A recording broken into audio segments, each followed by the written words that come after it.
Hoje, dia 18 de novembro, quarta-feira da 33ª semana do Tempo Comum. Hoje nós celebramos a dedicação das basílicas de São Pedro e de São Paulo. A Basílica de São Pedro, na colina do Vaticano, e a Basílica de São Paulo, fora dos muros, na Via Ostiense, em Roma. E essas duas basílicas foram sempre centros de peregrinação desde o ano 330 da nossa era, lá pelo século IV, do cristianismo. O imperador Constantino, que se converteu ao cristianismo, que tornou a religião católica a religião oficial, mandou edificar uma basílica na área de um antigo cemitério, onde com muita probabilidade foi sepultado ali São Pedro, o primeiro Papa. A Basílica de São Paulo, então fora dos muros da cidade, foi construída pelo imperador Valentiniano em 386, no ano 386 da nossa era, substituindo então uma pequenina construção que remontava a Constantino. A atual Basílica de São Pedro data do século XVI. Foi consagrada em 1626. E aí se celebraram os dois últimos concílios ecumênicos. O Concílio Vaticano I, que aconteceu de 1869 a 1870, e o Vaticano II, mais recente, há cerca de meio século atrás, de 1962 a 1965. Esses dois concílios foram muito importantes na história da Igreja. A Basílica de São Paulo, fora dos muros, foi então totalmente destruída por um incêndio em 1823. Pio IX, então, consagrou a nova e atual construção em 1854.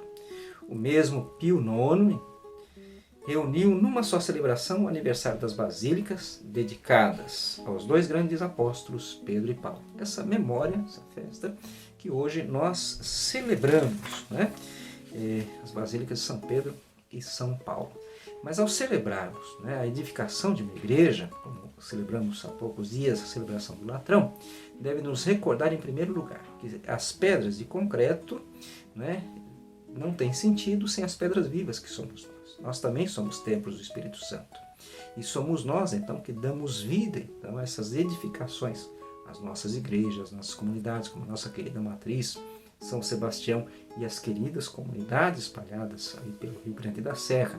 Todas essas igrejas construídas de pedra, de concreto, têm o seu sentido porque nós ali celebramos, porque as pedras vivas estão ali, vivendo, professando a sua fé, se reunindo em comunidade, anunciando o Evangelho, fazendo bem, praticando a caridade.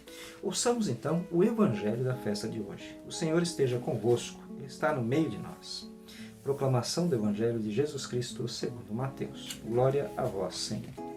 Depois que a multidão comera fartamente, Jesus mandou que os discípulos entrassem na barca e seguissem à sua frente para o outro lado do mar, enquanto ele despediria as multidões. Depois de despedi-las, Jesus subiu ao monte para orar a sós. A noite chegou e Jesus continuava ali sozinho. A barca, porém, já longe da terra, era agitada pelas ondas, pois o vento era contrário. Pelas 3 horas da manhã, Jesus veio até os discípulos andando sobre o mar. Quando os discípulos o avistaram, andando sobre o mar, ficaram apavorados e disseram: é um fantasma. E então gritaram de medo. Jesus, porém, lhes disse: coragem, sou eu, não tenhais medo. Então Pedro disse: Senhor, se és tu, manda-me ir ao teu encontro, caminhando sobre a água. E Jesus respondeu: vem. Pedro desceu da barca e começou a andar sobre a água em direção a Jesus.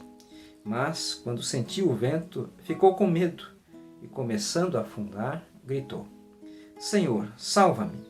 Jesus logo estendeu a mão, segurou Pedro e lhe disse: homem fraco na fé, por que duvidaste? Assim que subiram ao barco, o vento se acalmou. Os que estavam no barco prostraram-se diante dele, dizendo: verdadeiramente tu és o Filho de Deus. Palavra da salvação. Glória a vós, Senhor.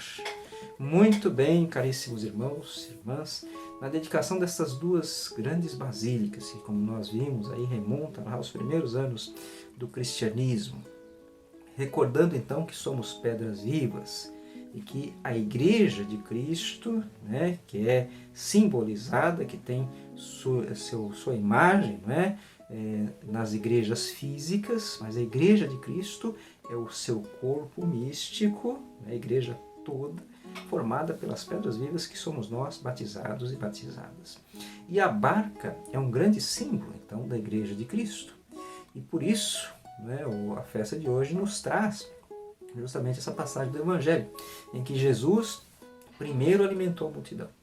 Alimentou com o pão, a multiplicação dos pães, continuamos a alimentar pela palavra, né, e essa é a função da igreja, alimentar o povo de Deus com o pão eucarístico e com o pão da palavra, saciar a fome de Deus dos homens em todos os tempos, né? E a igreja continua essa sua missão de multiplicar o pão e o multiplica em cada Eucaristia. Jesus vai e sobe para rezar.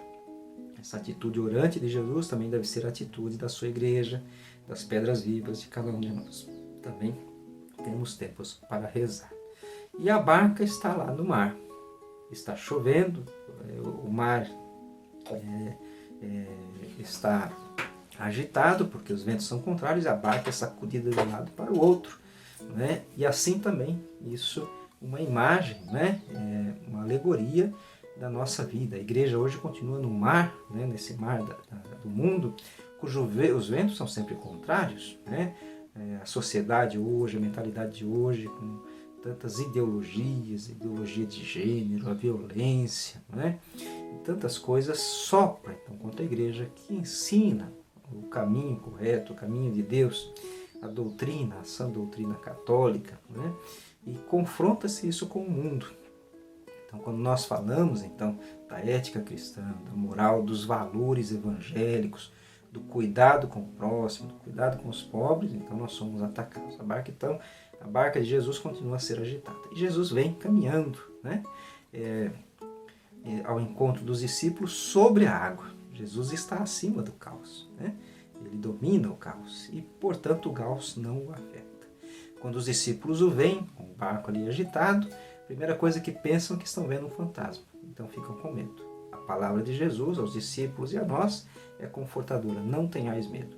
Essa palavra de Jesus, não tenhais medo, Jesus nos dirige hoje, em que somos então assolados por este vento contrário, que é a pandemia, né, que tem ceifado muitas vidas, trazido também muita miséria, com desemprego, fome, recessão, carestia. Então Jesus está nos dizendo também, tenha coragem, sou eu. E Pedro então diz, Senhor, se és tu, manda-me ir ao teu encontro. E Jesus diz, vem. Pedro, confiando na voz do Senhor, põe o pé sobre a água e começa a andar sobre a água, com Jesus. Mas aí vem um vento e sopra, e Pedro então perde a fé. Começa a afundar, a ser submergido, né, pela água. Com medo de afogar, se grita ao Senhor, Senhor, tem piedade de mim. Né? Jesus estende a mão e diz, homem fraco na fé, por que duvidaste? Esta pergunta de Jesus a Pedro também é dirigida a nós. Por que duvidamos? Por que não acreditamos em Cristo? Né? Então, a dúvida pode fazer com que afundemos, em que este mar, esses ventos, o mar contrário, os ventos contrários possam nos afogar. Mas devemos confiar em Jesus, não duvidar de que Ele está conosco, né? E que não temos nada a temer nesse mundo, porque é Jesus que nos conduz nesta vida. Né? Celebrando então a dedicação das basílicas de São Pedro e São Paulo, esses grandes apóstolos, né, que foram pessoas normais como nós, que tiveram suas dúvidas e seus medos, também nos inspire cada vez mais, como eles, a sermos pedras vivas, confiando em Jesus, ouvindo a sua voz a nos dizer, vem, e consigamos caminhar então sobre o mal, o pecado, as calamidades desse mundo, confiando que Jesus há de nos salvar, que a nossa fé seja fortalecida a cada passo. Deus abençoe a todos.